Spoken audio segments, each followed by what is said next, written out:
So since the time we last met, I've decided I want to go into 50 strong. I'm doing the typical things that people do when they decide that they're going to make changes in their lives, like getting into better shape and losing some bad habits. And in this time of reflection, I'm also looking at what I'm going to leave behind, whether it's professionally, personally. And as I'm going through, just reflecting on what my legacy is going to be, I'm trying to decide how I want to go forward, how I want to frame my story as I keep moving along.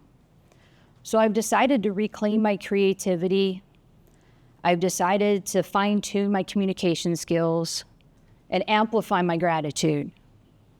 Let's start with creativity. In our profession in law enforcement, we're not exactly known for being open-minded about things.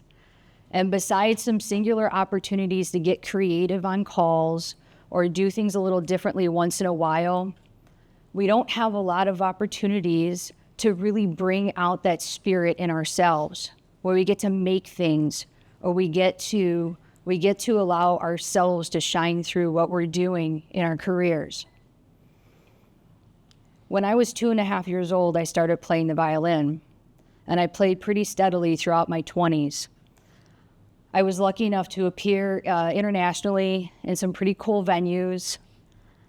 And then in my 30s, I kind of lost track of my music because other things took priority.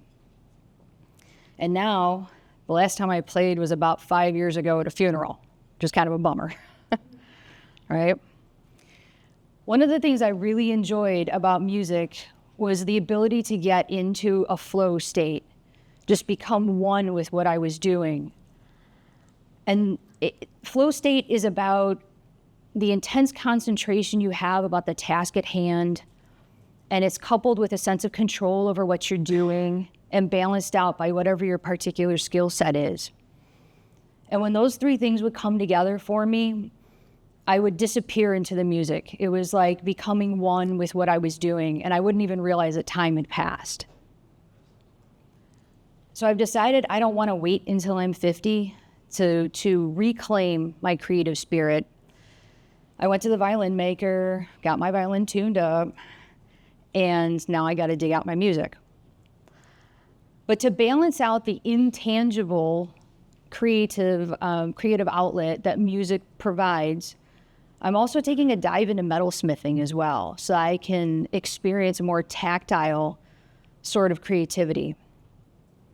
And as I'm smoothing out rough edges, as I'm forming shapes from flat pieces of metal or polishing rough surfaces, that action and awareness become one. And again, I can enter into that state of mind where time just disappears, the world just disappears around me. Plus I get to play with fire and metalsmithing, so that's pretty cool. I've been reflecting on what this means to me personally to get more, to reclaim my creativity and get more creative, and how that translates to the people in my care, whether it's people that are my direct reports as a supervisor, or it's people that are my students. I propose to you that we're not giving our people enough of a chance to let themselves come through what they're doing, either for a living or in classes or wherever we're encountering them.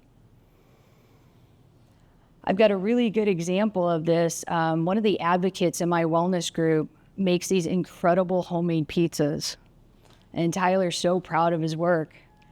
He brought his portable pizza oven to the department, and over a 24-hour period, treated the whole patrol division to his craft. And I watched his enthusiasm as he did that, and how it translates to his abilities as a firearms instructor, as a field training officer. And I feel so lucky that if I encourage the one, I really believe that I have the ability to nurture the other part of him that reflects on us as an agency. It's really pretty cool.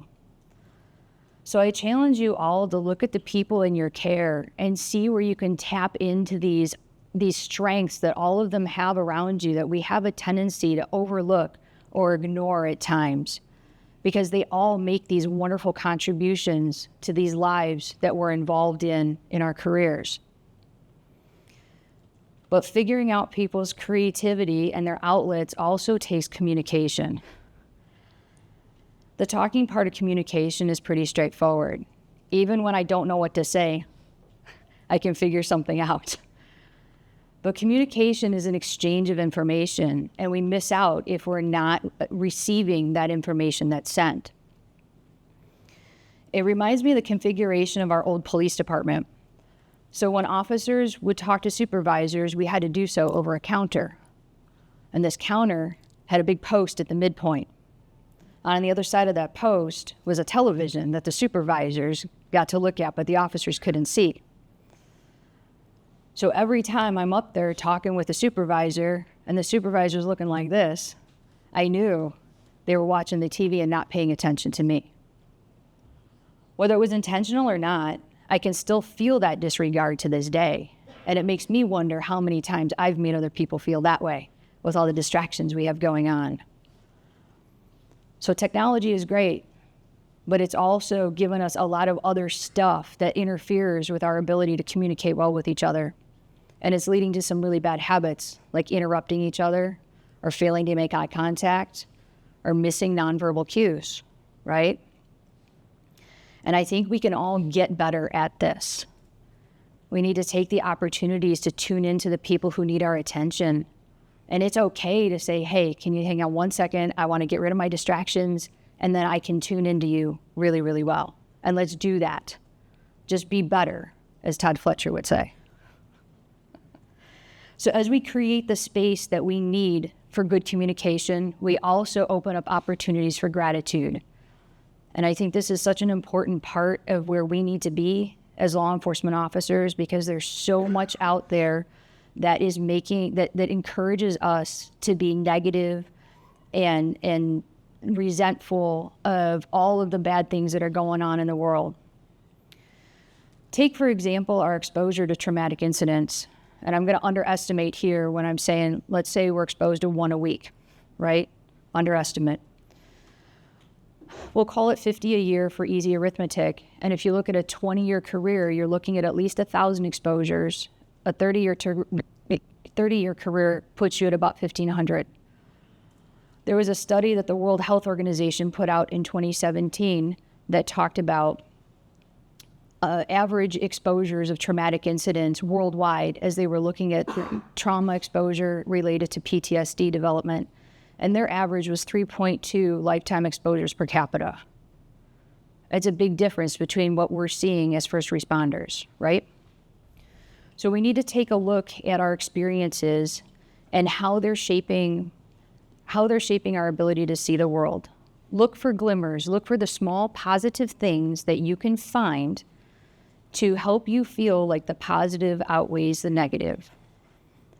I know it can be difficult at times to figure out some of the more negative things that might have happened. For example, I lost the eyesight in one of my eyes about 10 years ago, and that wasn't something that it was really easy to see the positive parts of, right?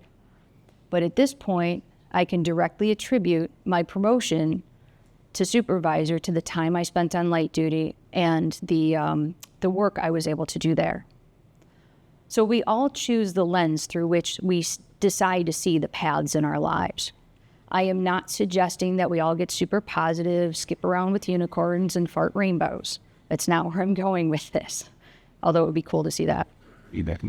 I am suggesting, however, that as you choose the story that you are writing, please consider how creativity, how communication, and how gratitude factor into the legacies that you're writing.